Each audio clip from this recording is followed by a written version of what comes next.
depths of the water. So that was kind of like a way of like finding that harmony, that purification, that clarity. And then obviously with the energies of Brahma, how he's in everything and in us, you know, and how that has a completion, that unification of that light, that, you know, unconditional love. And then if we go and to... unconditional knowledge. Indeed. Yeah. And then if we go to Da, and how that is the serpent, the snake energy, and then you transfer that to the rune, so the thorn one is halfway down, the thorn that snags. Yeah. And if we use that wisdom, that energy, to raise it up, like the Kundalini, into joy, that's how we can all bring each other into that joyful unjo together, you know? But we have to work together as a community, as a wholeness, to be able to collectively rise up that energy from being a snag that's getting stuck on everything and everyone's getting stuck. Instead, we can work together to raise up. Everyone raises Indeed. up together. Yes. Exactly. Yes.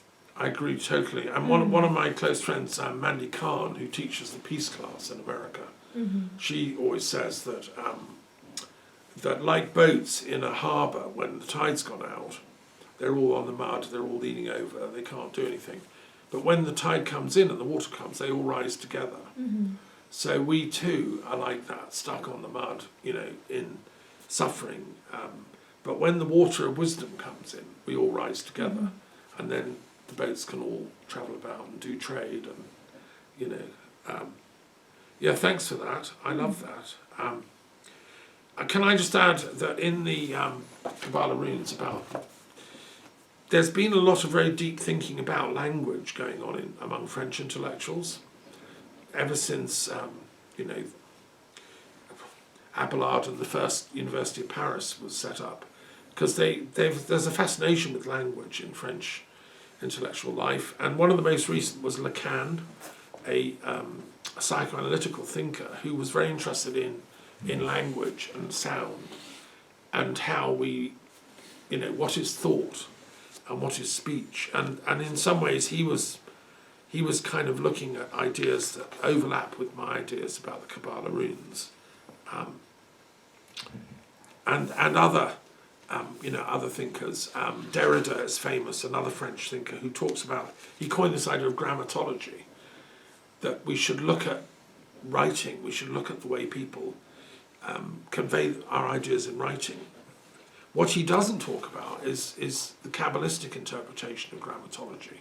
And although he's Jewish, he never mentions this. I think that's unfortunate, because it got a lot of intellectuals all chasing down the wrong route, because he leaves out the transpersonal dimension of language, which is what the Kabbalah talks about, hence the Kabbalah runes.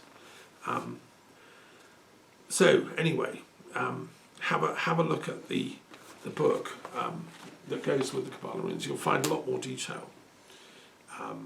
Another of my favourites is William von Humboldt, 1767 to 1835, who was a polymath, a jurist.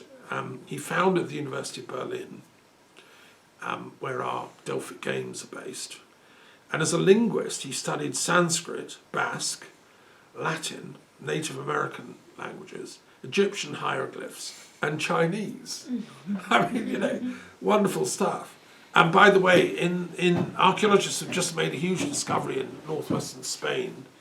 They found a bronze hand, and on the fingers are runic shapes, which look like the Norse runes. But linguists reckon they're an early form of Basque writing, the first ever discovered, ancient. And the Basque language is fascinating in itself.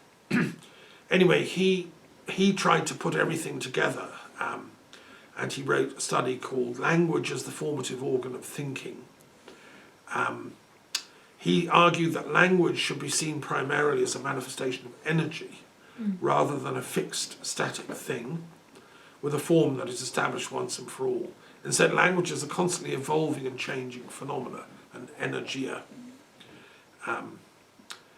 You know, so look at old von Humboldt's ideas, and the study of the Kabbalah runes references a lot of advanced thinkers of language, how they're reaching out for what I call the Kabbalah runes, the primal sounds and meanings that constellate our intellectual, conceptual worlds, you know. And in India, Jaimini was someone that did the same. He lived from 40 to 100 AD, and he wrote the Mimamsa Sutras. And again, he said there's a connection between the sounds of language in Sanskrit and the reality that they denote, and this exists on the ideal level of spiritual realities. You know, so in a sense what we're saying here is that the ideas that Plato talks about have actually a sonic underpinning, which you can tune into. Behind the normal speech we use, you can hear these kind of cosmic ideas, if you want, which are good. They're all forms of Brahma. It's Brahma having fun. Yes. It's, Indeed.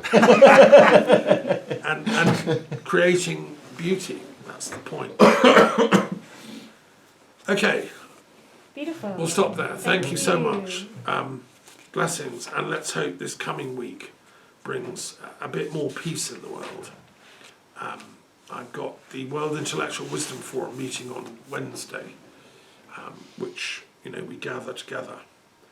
And then a great Greek intellectual, Dr. Athene Potara, is speaking in a podcast called Know Thyself, run by the Galileo Commission of the Scientific and Medical Network. I'm a member of this network of scientists and mystics and doctors trying to rethink what is science and saying it should include our spiritual experiences and our spiritual realities, but approached in a scientific way. So that'll be good too. Right. Blessings to all. Salam. Peace on earth. Mir to my friends in Ukraine and Russia. Please stop killing each other and talk to each other.